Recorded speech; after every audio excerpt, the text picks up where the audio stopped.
Yeah, I can hear you. And answer me. I did. I did. You know what? I'm not doing anything. My headphones are all coming out of. You're live.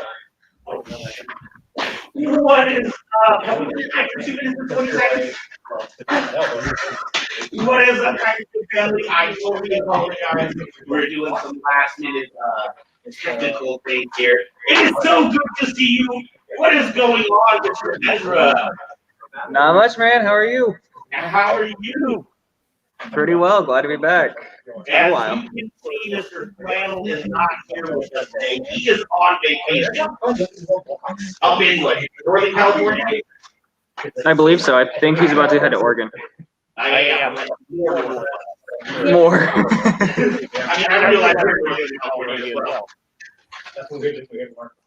So what is it going on? Is there anything going on around you? I am really excited about everything that we have going on. I don't know if you've been keeping up with WandaVision at all. Wait, hang on. With all their series right now. Switch the headphone jack. I can. You're cutting in and out.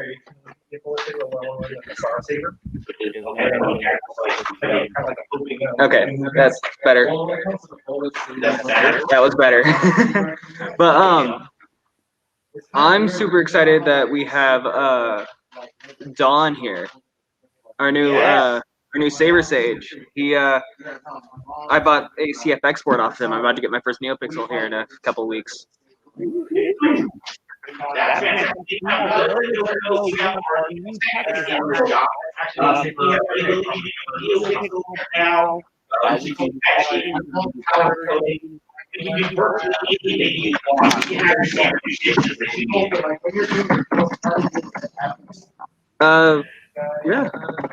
He can do pretty much anything. He can edge sabers, he can do powder coat, he can do pretty much anything you could think of.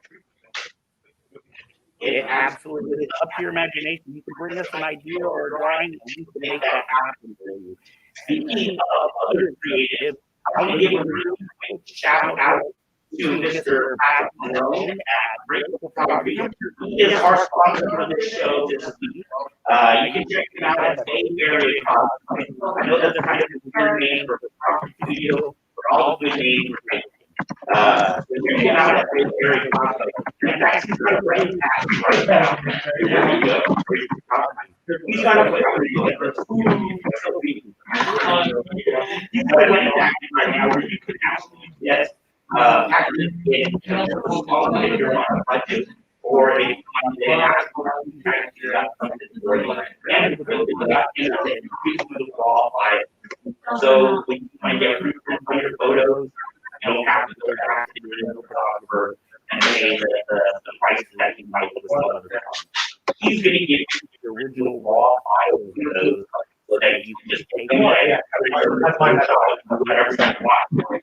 So be sure to check him out. His studio is here at Kyber, 915 Texas, California. And also check him out on Facebook at Regular Photography or on his website at bayarea.com. Be sure to check out Regular Photography. Hey Art. Yes. Put on your headset. What? Put on your headset. Okay, I'm not going to plug in. Okay, we have different sound. If we'll try. Hello? Better.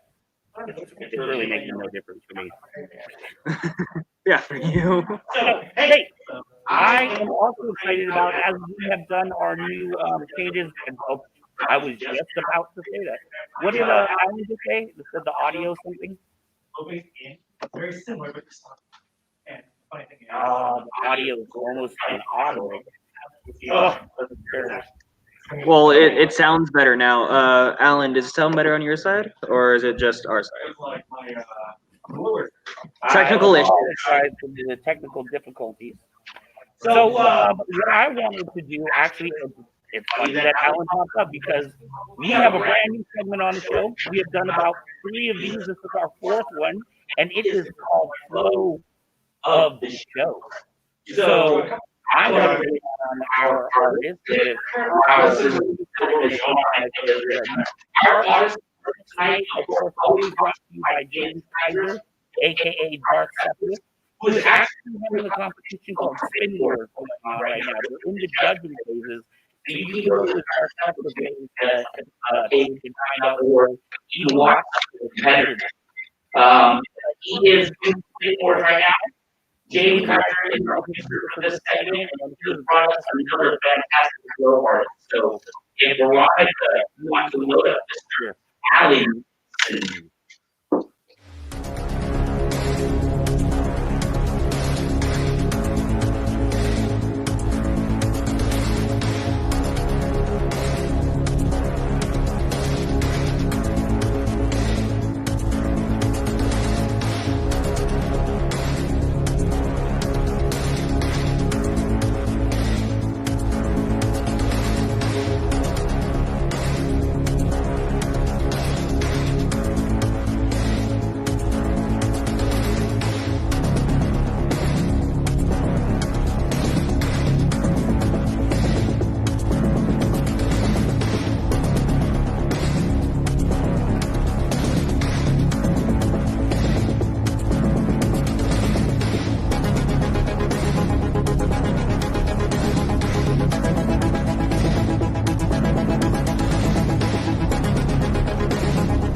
That was impressive. Wow. I pray to one day get like a quarter as good as that.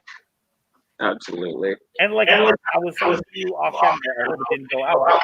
What blows me away is he does the spins behind the back, and it doesn't get hot in his face.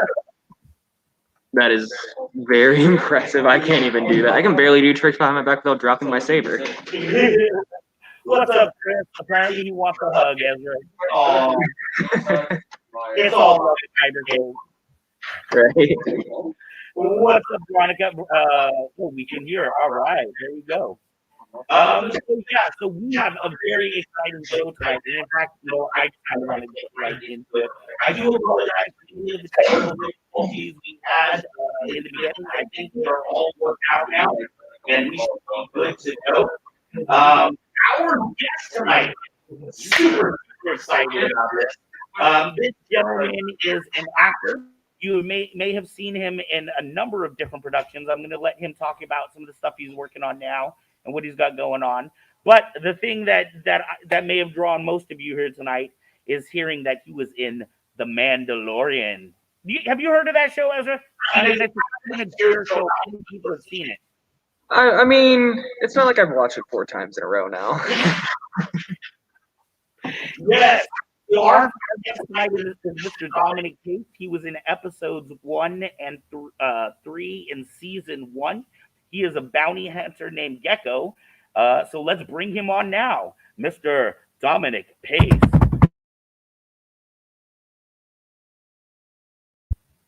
Thanks for having me. Yeah, hello to all your listeners. What's going on, Mr. Dominic? It's going great. Thank you for having me. Excited to be up there in Northern California, late April 30th, May 1st as well there. So I'm really excited for the journey ahead, and thanks for having me tonight. Oh man, you don't pull any punches. You just get right in there. Yes, Mr. Dominic Pace will be here at the Kyber Cave on April 30th. And let's just tell people what you're doing with that. We are kind of we're the kickoff to this big long adventure that you're about to take. And this is not the first time you've done it, because I've been watching you on tour many other times. But why don't you tell people about your tour, and then we're going to talk a little bit about who you are.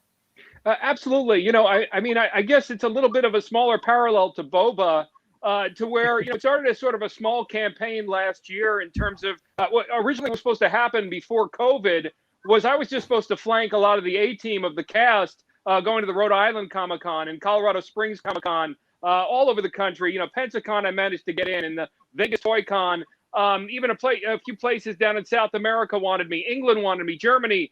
but just as a side character. But what happened was, because everybody was on lockdown, I kind of took the brave, bold step of supporting small business, and through that, this small little side character, as we know in Star Wars, sometimes a blue snaggletooth or yak face or a Wilbur hood can sort of take off into the stratosphere. We got enough support to where I had a few emails late last fall, to where they said, well, we want to put together your own fan fiction comic book. So I've got a team from all around the world that's putting together a fan fiction comic book of Gecko. We're going to be supporting small business as well. Some of the agents last year got a little too petty. So the great news about that is I'm working directly with the stores, as opposed to having an appearance fee. I'm giving a percentage of all the autograph sales to the stores. So that makes me feel great, especially during this time. And to be honest, one hand washes the other. I don't think side characters would exist without not only the support of the small businesses, these comic book shops all over the country. We're doing over 60 this year throughout the whole United States, including Anchorage, Alaska, but also all the charitable organizations, the 501st, the Rebel Legion, the Mandalorian Mercs. So many people have been rooting for this character.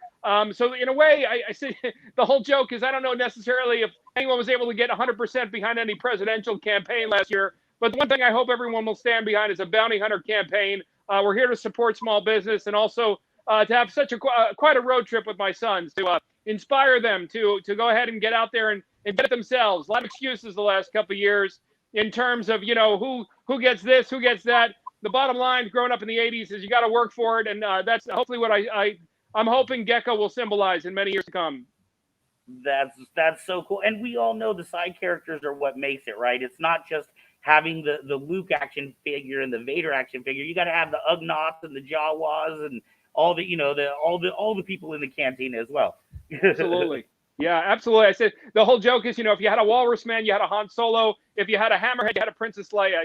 So this is the only franchise where you can do that. But make no mistake, I've been in this business over 20 years, and I can't tell you how humbled I am from this opportunity. Just because full well knowing after 100 television shows at all different levels, guest stars, co-stars, starring roles, featured bits like this, how appreciative I am, obviously, because any other show wouldn't amount to a hill of beans.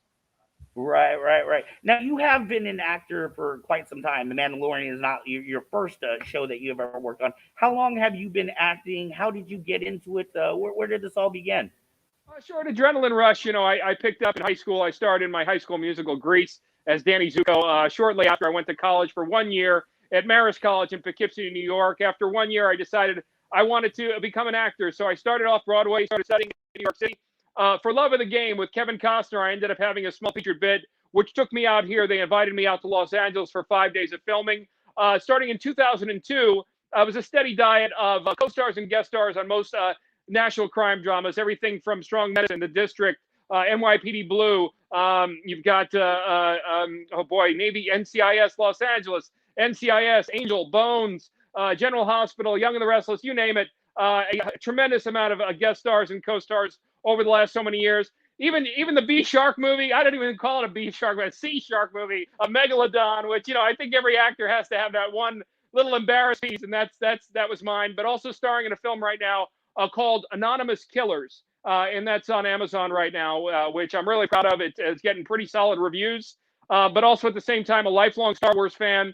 The original reason I wanted to get involved in this business was very much like many people from the 80s, growing up in the 80s, the likes of George Lucas, Robert Zemeckis, Joe Dante, James Cameron, Sigourney Weaver, Lyndall Hamilton, just to give a shout out to all the ladies, Wesley Snipes, Angela Bassett. But just to have that inspiration as a kid just really just drove me to want to be a part of that. And most importantly, George Lucas himself.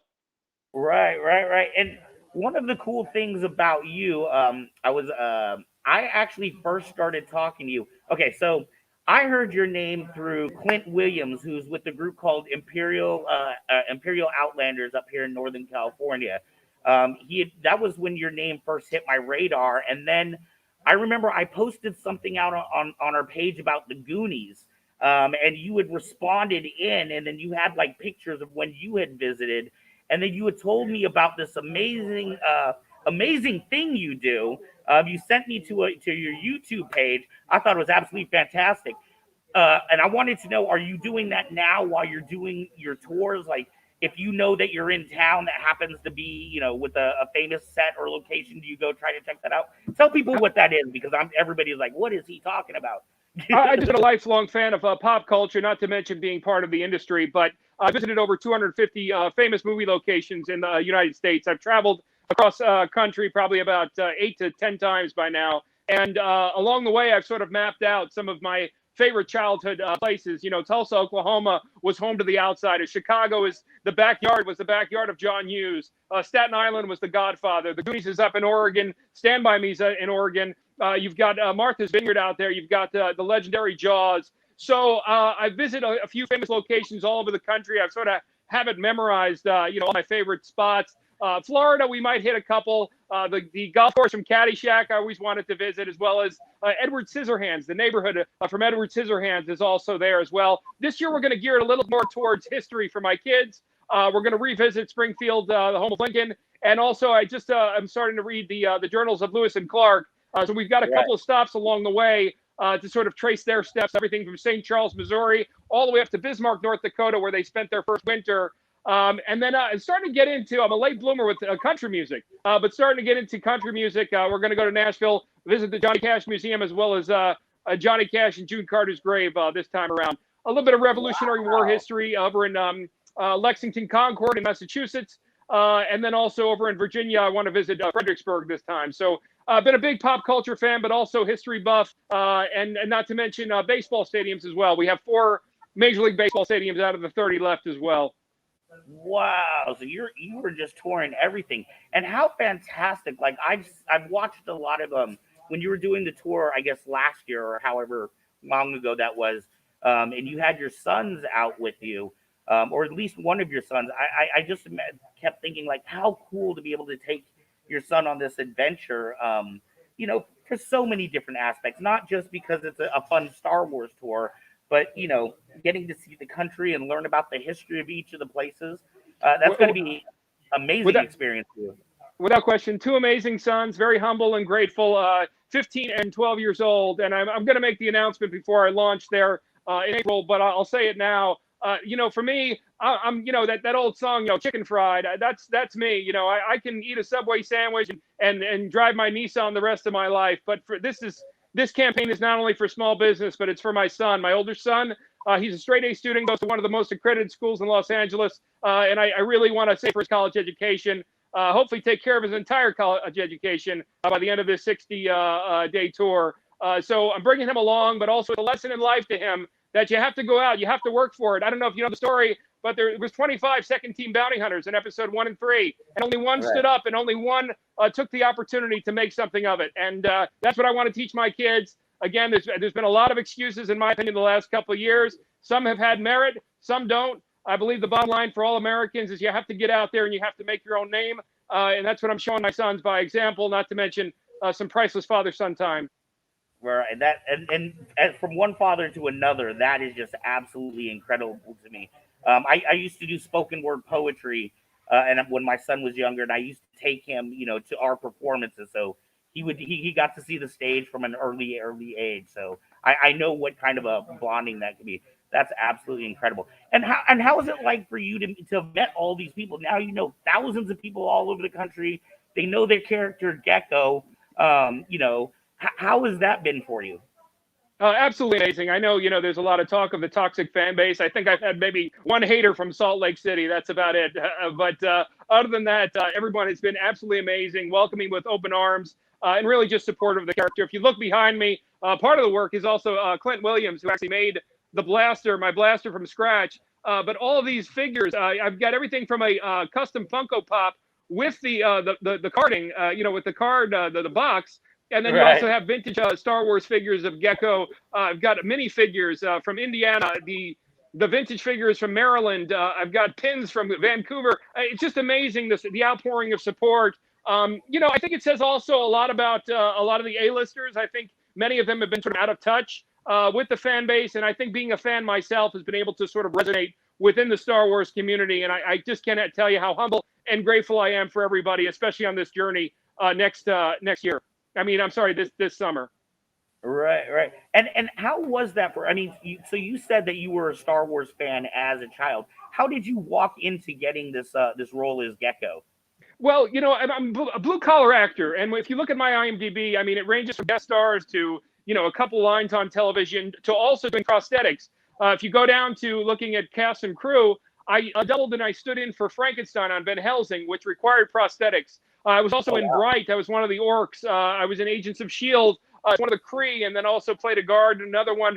Prosthetics isn't the greatest talent in the world, but they want someone who is patient, someone who is kind, and also somebody who's professional and also has extensive experience. Brian Sipe, who is one of the heads of Legacy Effects, he did Ahsoka. He's worked with Arnold Schwarzenegger. He's worked on X-Men, Marvel, Captain Marvel, you name it. This man has been around. He created Drax every single day on every Guardians of the Galaxy Avengers film. He's just an amazing human being, and we just hit it off. I think the bald head definitely helped in that he wanted to do some extensive work with that and give me, I think, some of the most extensive work of the 25 bounty hunters during that, those couple of episodes. But what he might not have realized is just the passion of the fans to where those unique species, those unique characters ends up catching the eye of the Star Wars fan base, and they want to see more. This is a work in progress. We just saw Boba. I mean, literally almost 40 years after, he fell into a Sarlacc pit. I hope I don't have to wait that long, but sometimes these smaller characters take a little time to get some steam. I know that Disney's watching, and I think this, in a way, is sort of an audition in many ways. And like I said, I appreciate everyone coming out to all the appearances throughout the country there. Yeah, no, that's fantastic. And besides having such a cool, it was cool makeup and everything like that, you have a comic book now, and this is kind of going together. The comic book is a fan comic book, is it not? Is that correct? That is correct. Yeah, it's a fan comic. It's fan fiction. The illustrator is absolutely amazing. He's from Romania. The colorist is from Brazil. And then the writer, just one of my dear friends who's just been rooting for me since day one, is from Maryland. And they've been putting this together. It'll be finished probably in about 3 to 4 weeks. It's non-canon, only selling with my autograph. But I just can't tell you how grateful I am. And I think that was just the greatest compliment from last year. To be honest, I thought that was sort of going to, this was going to fizzle out in one way or another. And it's actually just pulled up steam from the attention, and I think from our connection with a lot of the Star Wars fan base. And like I said, I'm really excited for people to read this. And again, I think Lucasfilm, I think Disney, I think a lot of people cheer on fan fiction. I think it leads to sort of the lore of these characters. So it's harmless, and again, it's something that I'm really passionate about in terms of helping others through the profits there as well. Right, right. And and Star Wars has always been unique in that with all of the legends that happened before everything became canon, there were George Lucas was so welcoming of the different fan base to introduce their ideas into his universe. So now, when before this comic book happened, did you have a backstory in your mind for your character? Did you know where this species grew up and how he got to this cantina? I got to tell you, I mean, it really was a magical feeling just because when you're dealing with an A-list set, it really did put you into the world. Character-wise, the one thing I did identify with and hone in on is sort of parallel to Frankenstein, to where, you have somebody sort of overbearing, frightening, I mean, his appearance is fairly frightening. But also at the same time, just like many bounty hunters, I think that's why we have such a fandom for all the bounty hunters, is because they are a part of good and evil. They are things to where, they do have that sort of compassion, as we've seen through The Mandalorian, through many of the characters. But also at the same time, I think the same stands for Gecko, to where, he not only has, he packs quite a punch, but also at the same time, I think he has sort of a heart of gold deep down inside. And also, I think in regards to the mind itself, it might be slightly slower, just due to the size, due to his eyes. To me, I was sort of inspired by the boots. A lot of actors, we work from the outside in. And just sort of the walk with the boots, they were a little stiff. And it just sort of gave me that same feel of somebody who might be a little bit hesitant, even in the mind there in certain ways. I know you can make a lot of jokes with that, but at the same time, that's sort of the character makeup.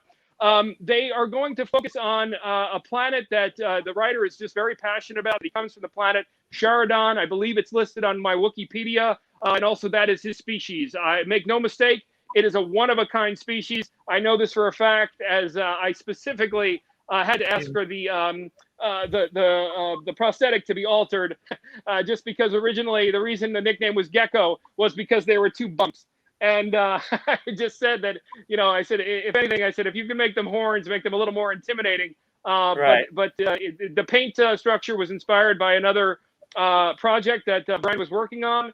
And also at the same time, this species has not been seen before within the Star Wars universe. And I think hopefully there's a lot of great things that Lucasfilm can take from that and carry on with it as the years progress, not only through animation, but hopefully the video games and most importantly, live action. Right. Well, I love how the fans have absolutely clung on to your character. You can tell with all the action figures and how everybody has been so loving with you.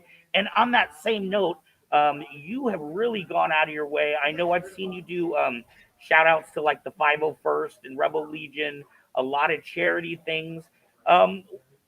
I can't imagine you do this for every character, for every show. Is there something about Star Wars that just made you like, oh, I'm really going to go all out with this character and really promote this character? Without question, but I mean, I think it's a 2-part question to where you're talking about charity. From the attention, I wanted to see if I can pay it forward as a way to sort of just say thank you to all the fans in so many ways.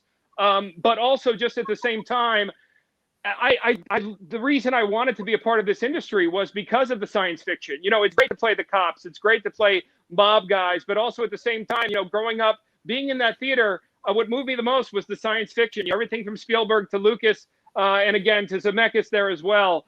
So for me, there is just a genuine passion and level of enthusiasm because, I'm a collector as well in terms of Star Wars. So it just sort of comes naturally. So, of course, I think any Star Wars fan would want to motivate their character a little bit forward. And this has just been an amazing campaign and opportunity to do so.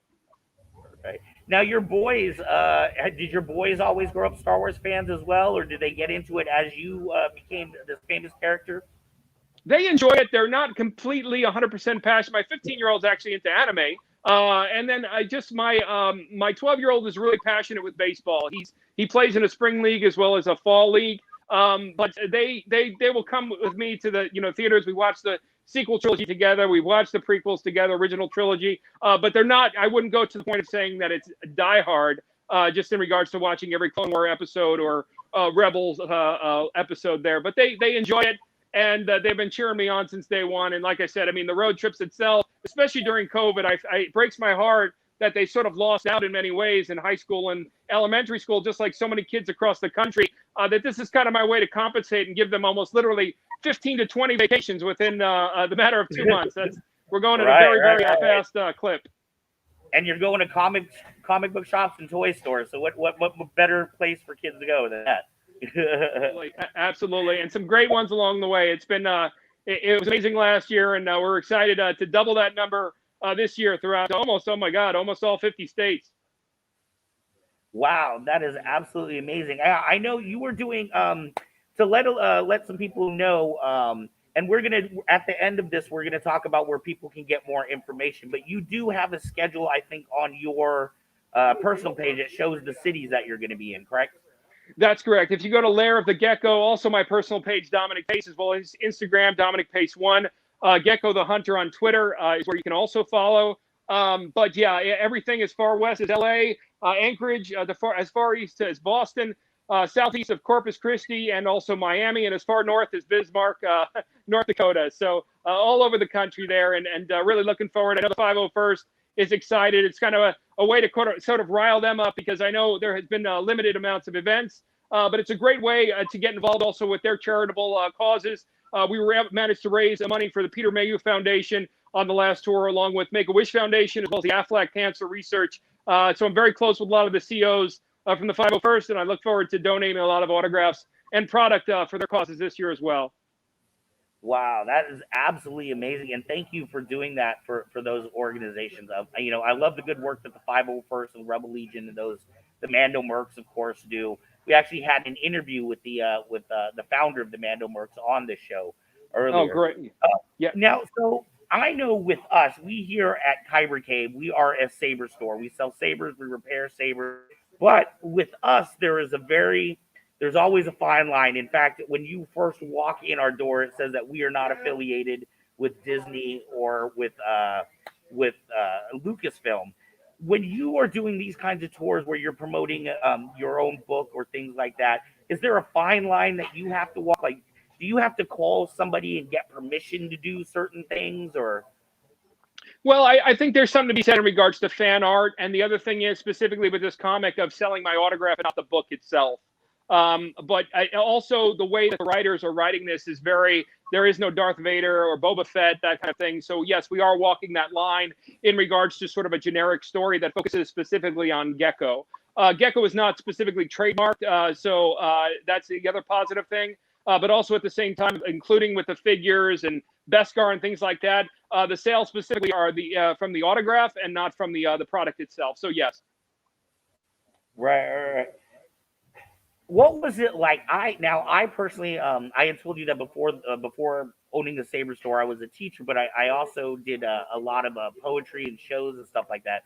I used to produce TV shows, and when I watch The Mandalorian, the thing that blows me away the most about that is the volume.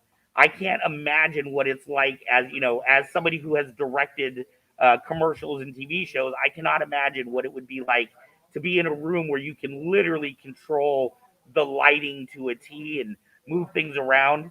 What was that like for you? Because your scene specifically with the cantina, the whole back of it was in the volume. Was that correct? No, that's not correct. Forgive me. Oh. The cantina itself was completely real. The volume and even the street of Navarro actually just was green screen. But I will say my first screen test for Dave and John and Deborah Chow actually was within that room. And it was the first time that I ever saw it, and to see it in person while you have all this other stuff going on, imagining that you're going to be in a Star Wars saga, and to be part of that series, and also at the same time at the corner of your eye to keep looking, my vision is perfect, and to keep looking at this screen, because literally the whole joke is, especially with Star Wars fans, is that, you get $100 million. A lot of, Star Wars fans say, hey, I'd love to get the Millennium Falcon, a life-size Millennium Falcon in my backyard. Well, after seeing this thing, I'll tell you, it was absolutely amazing in terms of saying if you ever hit the lottery to have one of your big rooms with 13 different channels to where you'd be able to have that volume, because I cannot tell you how crystal clear it is. And to be able to have that technology now, especially moving forward, if we're going to have COVID around for a while, it's a great way to keep productions isolated, and also at the same time they don't have to go back in the day with Christopher Nolan, even films before that. I just watched The Firm the other night, to where everything from going to Barbados to Memphis to Boston, etc., all over the country, to be able to sort of stay isolated and also at the same time have that level of quality, especially for science fiction. It's like nothing I've ever seen before. Absolutely amazing. But no, as far as the streets of Navarro and as far as the cantina, that was all real. Oh wow, I'm sorry. I got my information completely wrong on that. So it is amazing to me. In fact, I was just watching the Disney Plus gallery on Mandalorian last night. In fact, and it's amazing to me how much like there was one shot where it was the boom operator and he was wearing the pink shorts, just like the original boom operator back in the day. But it blows my mind how it just seems like every single person, whether it's the person working on models or lighting or whatever, every single person had such a reverence for the original crew and the work that was done, with the original trilogy. Did you feel that when you were on the set? Without question. You can feel almost like a pin drop, because you can feel, George Lucas was there the first week, and Kathleen Kennedy. But you can just feel the passion. But most importantly, where that stems from is the respect for Dave and John. These guys are not only fans, but also they are incredibly professional. It's something like where, I think it would compare to anyone who served in the service, and in one way or another, the Navy, the Army, to where if you had a general, it's somebody that you would want to go to bat for. So I think really it's more of a reflection of Dave and John and sort of having that pride. I think we just heard about Tom Cruise recently, to where, it's not uncommon to be on set with a lot of yelling and screaming. Now obviously in the hypersensitive age, that's treated as being offensive, but in my last 20 years, a lot of times it's just people being very passionate. But I'll tell you this, it's not very a lot of fun to be around. But most importantly, again, it's a reflection of Dave and John in terms of having that pride, having that level of excitement, and not to mention, yeah, a ton of Gen Xers of my age who are working, on the crew that obviously we grew up with this and want to do the best we can, no matter what position you have within that, the project there. Right. And one of the things that you just said that actually I was kind of surprised about was that you said that you were on set, you were auditioning for Dave and Dave Filoni and Jon Favreau and Deborah Chow. Relatively, and no disrespect to you or anything, but in the greater story, scheme of the entire story, I would think that some of the smaller side characters, they would lead that to somebody else to pick or see. But it amazed me that they seem to have their hands in everything. Without question, yeah. I mean, this is something but even Quentin Tarantino, down to the smallest part, or Martin Scorsese, Woody Allen, are extremely passionate in terms of every single detail that crosses their screen, not to mention the amount of money that's put into the prosthetic work of these side characters. We're not just sitting there in a lineup with modern day stuff. So yeah, they need to approve that. Also, Dave, and John being very familiar with the universe, making sure that nothing really, seems too modern. The one great thing about, and especially the 501st can tell you, is the attention to detail of every costume piece. So no, without question, they approve everything. Right. And when you were out there, well, first off, maybe you want to give a quick little, because some people may not, recognize your character, especially because you're not wearing the costume right now. You want to give a quick little description of the scenes that you were in? I know you were in episode 1 and 3. Was that correct? Yeah, without question. I mean, lingering throughout the cantina and also during the standoff of Navarro. You can see it there. And again, I mean, out of respect to just the entire industry, it would not be significant if it wasn't for the Star Wars universe, if it wasn't for the how special bounty hunters are, and also being a unique species. But episode 1, lingering throughout the cantina and during the standoff, as well as the Battle of Navarro, you can see me throughout there.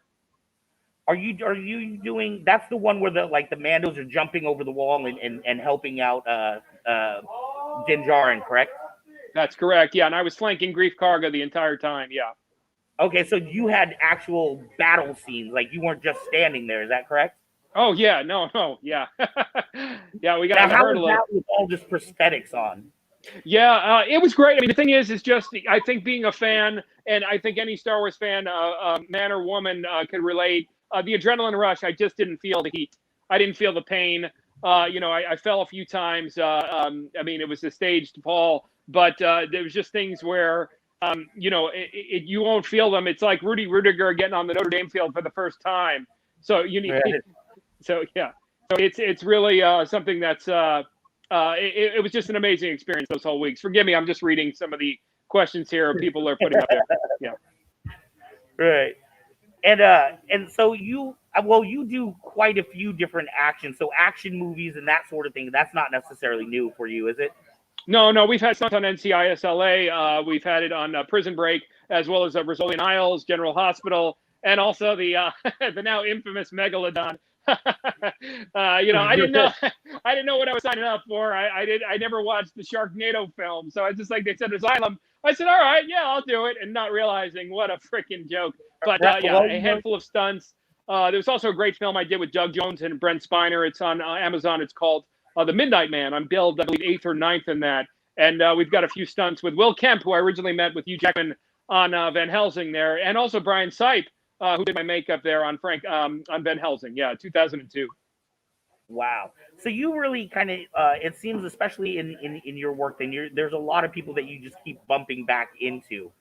Yeah, I mean, at this level, it's small. I mean, even with the auditions, we're all friends. I don't know how the ladies are, but a lot of us guys, in the audition, and we just shake hands. It's we see each other in the waiting room. I mean, in particular, Bruno Amato, he's a longtime working character actor. Another dear friend is Franco Vega. So I see these guys left and right.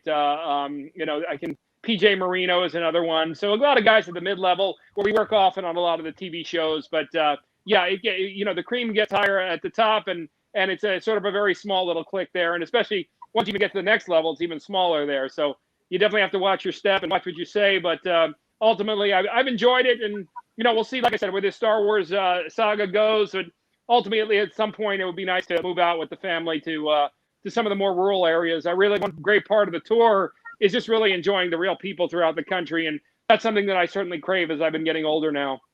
Right. Are you liking the wide open spaces in the middle of the country? My son was cracking up because, living in LA and growing up in New York, I remember we were driving to Iowa and we had another 2 hours to get to Fort Dodge, Iowa, in the middle of nowhere. And I Right. literally, there was an A&W place on the side. I hadn't seen A&W in for years. So we got a root beer float and we were going for 2 hours and we're in the, driving to the grass and I roll down the windows and I keep going, ah. And he's like, what are you doing? He's like, this is the most boring thing ever. But when you're from LA and people, I'm sure you can relate if you're in San Francisco or crammed in Chicago, there is nothing better than driving across Nebraska, Wyoming, Utah, and just rolling down the windows and just feeling that fresh air. Right. It is quite different when you get to the middle of the country. That is definitely for sure.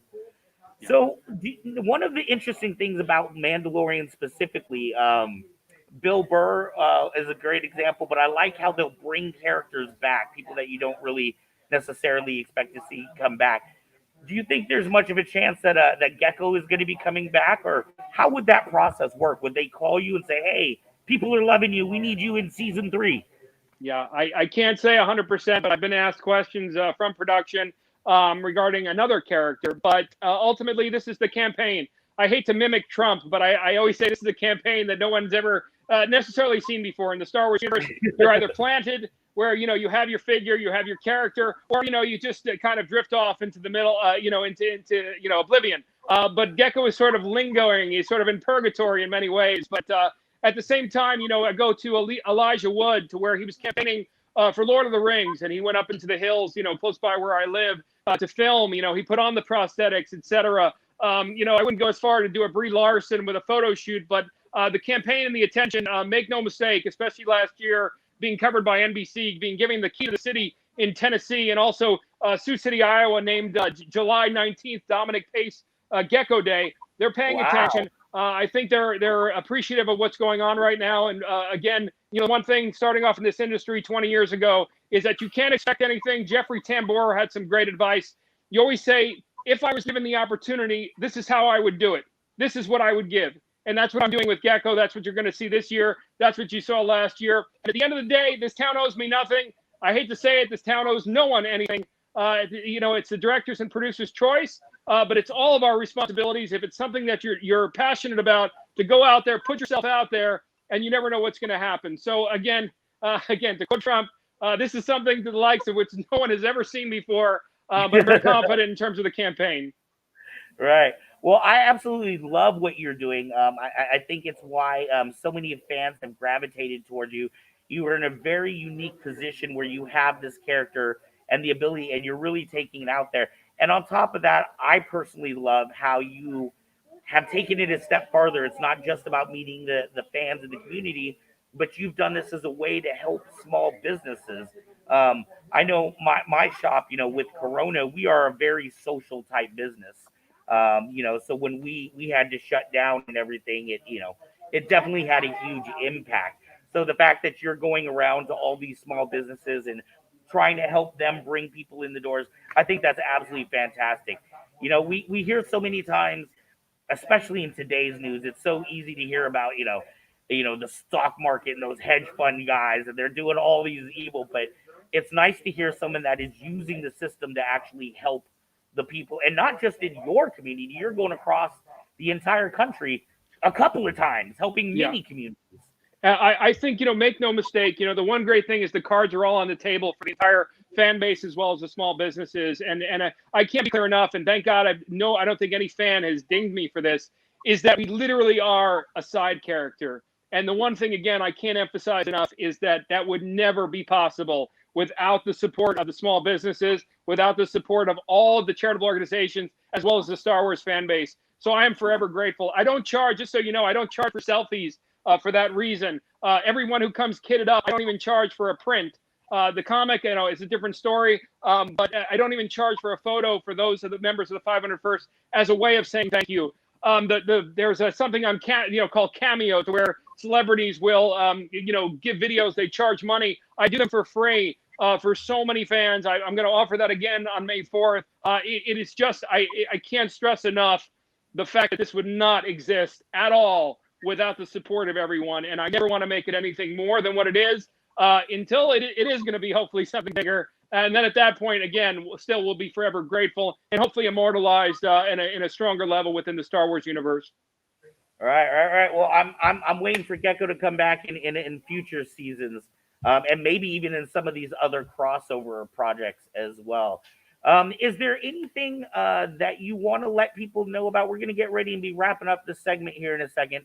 But is there any projects that you're working on now aside from this tour that you're doing? Anything you want to let people know about?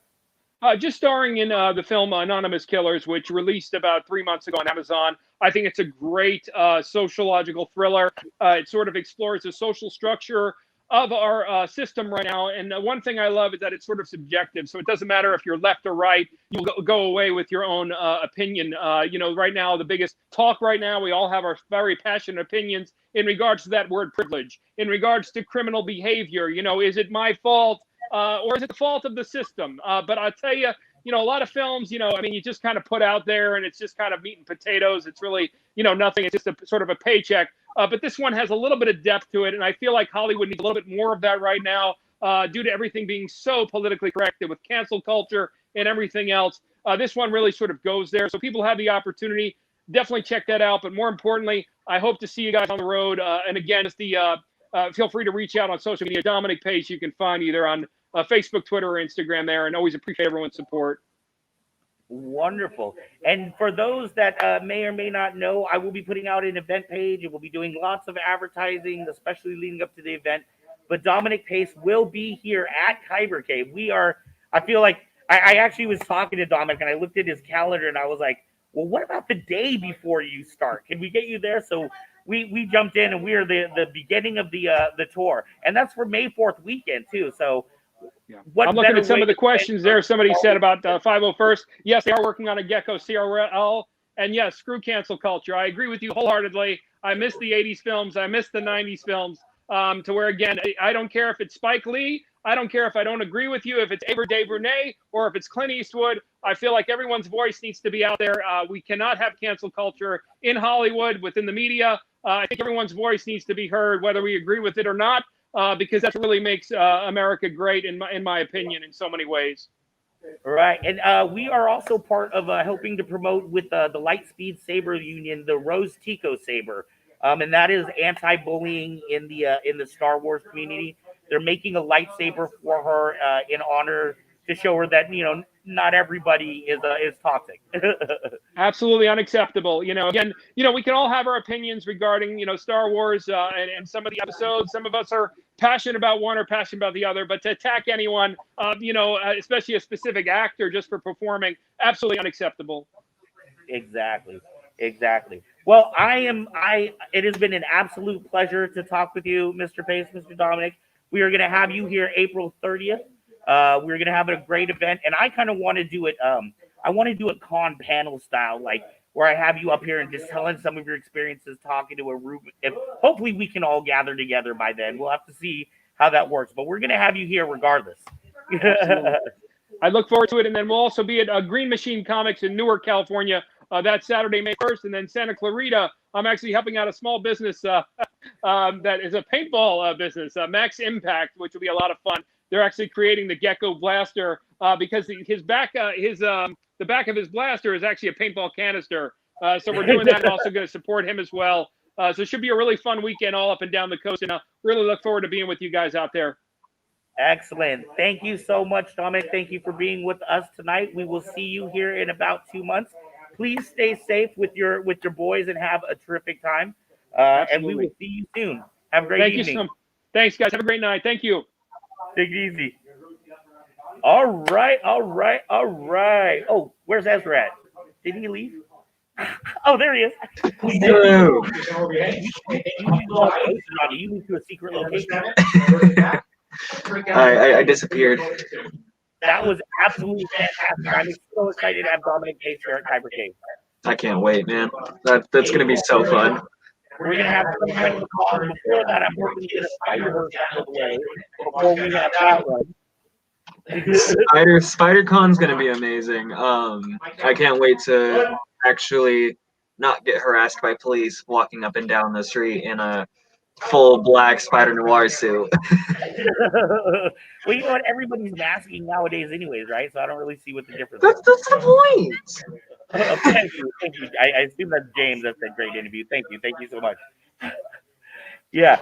So we're gonna do it anyways. And speaking of costumes and cons, I am very excited about the guest that we have on our cosplay of the day because this is actually a guest that's been a guest with us before. He's one of the few people that we've had.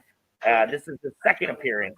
The first time we interviewed him on the main segment when we were talking about cosplay, but now that we have the cosplay of the day, there was no way we could get away without having this incredible person here. So where's Miss Veronica? I am right here. What's up? I'm even wearing like a Star Wars shirt because I am so excited about today. Oh man, tonight is an incredible show. We had incredible flow artist Alan Eason, Dominic, and now you have an interview with somebody that I'm very excited about. This man is not only a business owner, but he does cosplay as well. Why don't you tell us a little bit about the guest? Steve Melton has we've mentioned 501st, and I'm sure he'll come on here and tell us a little bit more. Is the force within you? Let's see. Steve Melton, welcome to the show. Hey, how you doing? Hi. How you doing? Thanks for joining us. Yeah, no problem. In fact, I believe we've mentioned 501st quite a lot tonight. You want to tell us a little bit about your cosplay and the organizations that you're involved with? Sure. I am in the 501st Legion. My garrison is First State Garrison. I'm actually the public relations for First State Garrison for the 501st Legion. It all really started with The Force Awakens. I have Kylo Ren, The Force Awakens. I have Starkiller Base Kylo Ren costume. I have Tusken Raider, Jawa, Jango Fett that I'm working on. Director Krennic, Black Officer with Poncho. I have Van's favorite and a lot of other fan favorites, Churrit, Ben Solo. And I'm also working on finishing up, like I said, Jango Fett and Emperor Palpatine. In fact, I'm pulling up some of the photos right now of your cosplay. Let's see. Which character is this one? That's Director Krennic from Rogue One. And then let's see. We have Kylo over here. What is going on in the background? That's at the movie premiere for The Last Jedi, and so that's where the movies asked us to show up and give the family time to do photo ops with us and just get the vibe going for them before the movie. So it's what we do, and there's my turret from Rogue One. So you're a fan of Churrit? Because I know a lot of people do haven't seen Rogue One, or at least not a lot of people know this character. Are you a fan of his? Definitely, character? being that Churrit is Asian descent, so am I. So without a doubt, it was a character that I gravitated towards. So definitely. With a Jawa, definitely. That is so cool. You mind telling us a little bit about how you did a cosplay like that? Because that seems so interesting. The black eye, the black hood and the eyes, and Again, it just goes out to other like Legion members that are help push other Legion members. The young lady that made it for me, she runs Mother of Jawas. Fantastic work she does. It's just like a hockey mask, is what they use sometimes, either cut in half and then they just glue the eyes on there that you see so that they light up with the LEDs inside of it. So it's just all blacked out. Put the hood on. how hard is it And to I think see? And oh, sorry. It's a whole lot better than some of the other helmets I have. Like probably the worst one is Kylo because of the eyesight being so thin. You don't have much vision. In fact, I know Adam Driver's complained about that himself, about not being able to see much in the costume. Yeah. And not having, is that for you too? You don't have the 360 vision when you're wearing it? It doesn't, but sometimes for the most part for us we have what some garrisons would call either like a squire, is or a handler. You have someone that kind of helps you through, because being that really the only bad part for the Kylo is that your line sight is really thin, and then it's blacked out mesh. You can barely see what's in front of you. There's someone there to help you out, but they're also there to help out like more of like the TKs, which are the stormtroopers, because they're wearing so much armor they can't really squat down or bend down or sit down. So it's very helpful that we have them. You talk about the handlers. Are they also dressed up as in, like a character that accompanies you? Sometimes they can be in like an officer or something similar of that. If not, they don't have to. It's just sometimes I use my daughter who accompanies me. She dresses as a Jawa, Princess Leia, Jin, Urso, and we're actually in the process right now of working on her Sabine. Oh, very cool. A Mando at heart. In fact, speaking of, yeah, I have that. It's just I haven't brought it out yet because I just wanted to do a little bit more refresh before I actually brought it out, and so I'm just putting my touches on it to make it more perfect. So help from other Garrison family members. Again, as we're a tight family, we help each other out. Actually, I have one of my Garrison members is the one that's working on my daughter Sabine. I couldn't ask for a better guy to be helping me out. I mean, he's awesome. Alan is pushing through with that to Kennedy's more of her specs. So without him, it'd probably still be sitting in a box, because that's actually where my Django is still sitting. It's sitting in a tote, just waiting on me to bring it out, just to freshen up some parts before I put it on.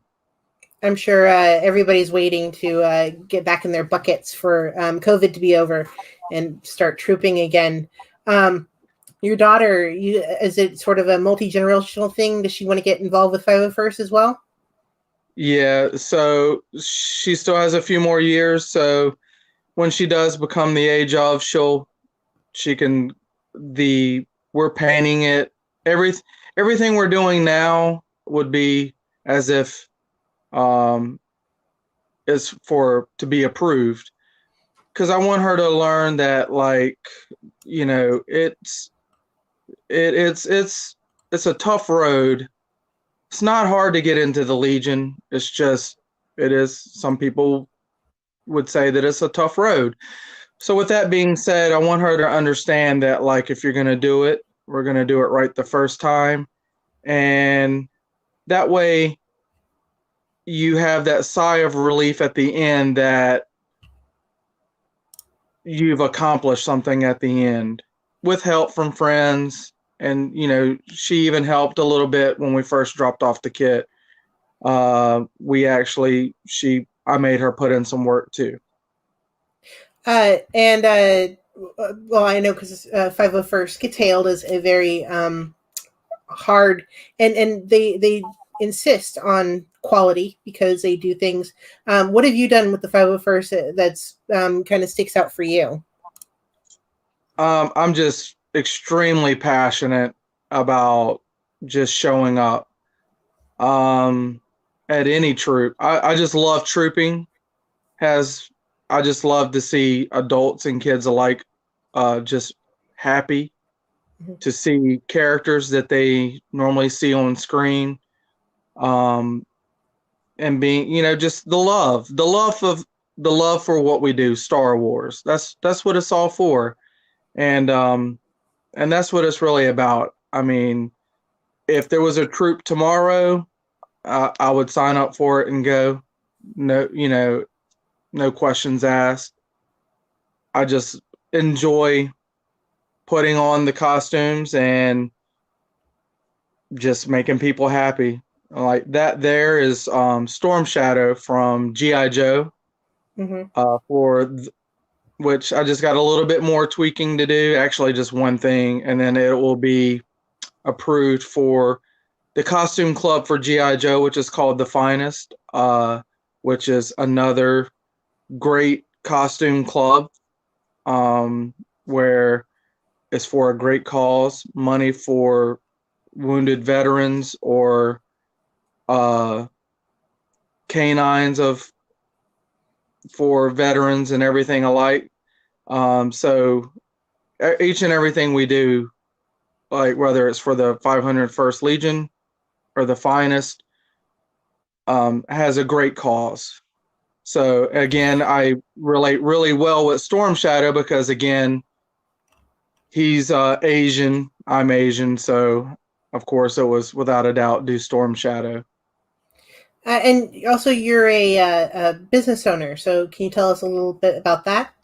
Yeah, so when I first started working on Kylo to do Kylo Ren, at first really for just cosplaying, which then led to 501st Legion, you know, I worked on my own, I guess. So what we have here is just a regular, this is the new Black Series Force Elite FX Supreme Kylo Ren. So this is what it would look like out of the box. You got your white blades, you know, and you know, it's not a bad saber. It does have, you know, blaster deflect, and well, this one does, and tip drag and lock up. But you know, when I did mine, which I do have my first original, which this is it here. Oh, wow. So it's a huge difference from what you would see. So what I make here is what's called the unstable day blades covers. So if you want to see the details there, it just looks like it's, so it wouldn't matter if the saber is on or not, but this is what you're going to get with the saber on. It definitely improves it. Right. So it looks good on or off. It's great for photo ops. I've been doing it since I've been in, or before I was in the Legion. I just really enjoy doing it.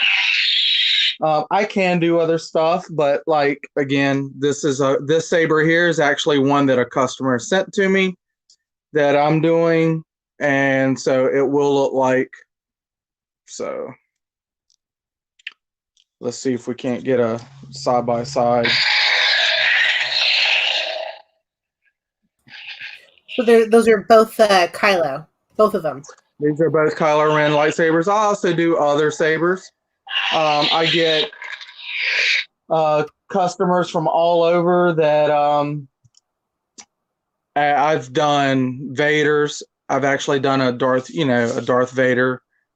I do, well, just about any. I mean, all this really is, just to show real quick, is it's just a snug fit sleeve. Oh, wow. So no damage is done to your saber. You know, if you need to take it off, want to sell your saber, that's fine. You want to sell it with your saber, that's fine also. You know, it'll give you a nice little markup on it. Everything I do is handmade, it's custom. You know, there's no two that are alike. They're all different. Lots of detail work that goes into it, you know, from the little arcs that twist and spin around the blade. So just another way to have your lightsaber looking kind of cool, and also being able to fight with it if you so choose. Because some people have decorative, and some people have fighting. And what I gather, you don't have to really choose with your sabers. Nope, you can duel with those covers on there, the Dayblade covers. You know, you're just sliding it on, and it's a snug fit. You can spin it. It's not going to slide off.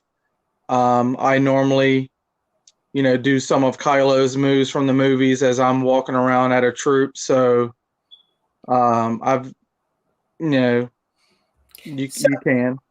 So if people want to get a hold of you, and definitely I'll be very interested in having a very cool blade like that. I, of course, love Kylo. How do they get a hold of you?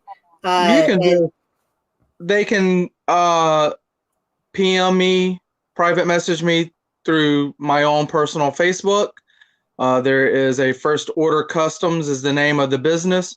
So there is a First Order Customs Facebook page. There's also a First Order Customs Instagram page. So message through any of them, and definitely we'll talk, because really that's how I just really get all the business, is just word of mouth. I don't really promote. Van probably promotes more than I do for me. So I do appreciate him. And so anytime he ever needs a guest, I'm more than willing to help him out. It's like a brother. So definitely just reach out to me. And it just seems like lately, what's funny is that everyone above north is has been keeping me busy, because I probably sent about 6 to 8 orders to Canada. So love Canada. I love everybody, but Canada right now has been keeping me busy. So a lot of Star Wars fans in Canada. That's interesting. So hopefully we see you again soon. Maybe at one of our cons or our events, maybe even on the Kyber Cave floor to come and duel with us. Maybe so. That would be awesome. Maybe one day I'll walk in suited up as something, just to surprise Van, as long as Van's there. Who doesn't want to fight Kylo Ren, you know? That's right. Thank you for joining us. Yep, you're welcome. Have a good day. Thanks, everybody. Thanks. Wow, that was absolutely fantastic. Hey, and something I wanted to say really quick, because Kevin made a comment down below during season 2. I want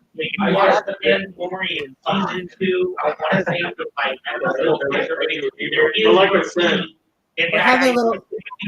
Yeah, wait, we can hardly hear you. Oh, can you not hear me?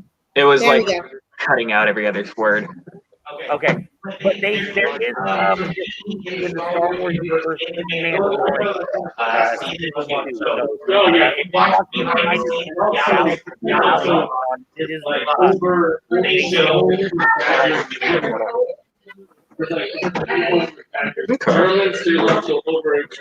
Sorry, Van. It's a little hard to hear you, but Basic. Okay.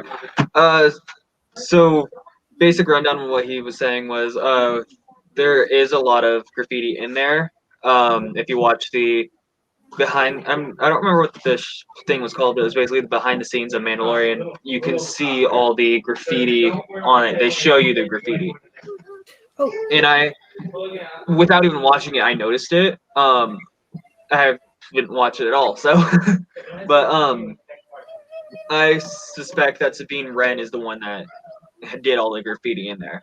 That she is looking for Ezra and tagging places that she didn't find him. It's actually that's really cool that Disney is doing that and paying attention to the inverse. Keeping it all across the board, and bringing characters or even background stuff that we hardly ever see. So that is a really interesting thing. Yeah, absolutely. So I want to thank everybody. Veronica, thank you so much for a fantastic interview. I definitely want to thank Alan Eason, James Heiser for bringing Alan Eason for the flow of the show. Our incredible guest, Mr. Dominic from the Mandalorian Season 1. And of course, Mr. Steve Melton for our interview. There. So thank you so much for tuning in tonight. We will see you next week. I know we have. Well, I can't even remember. We have a fantastic show.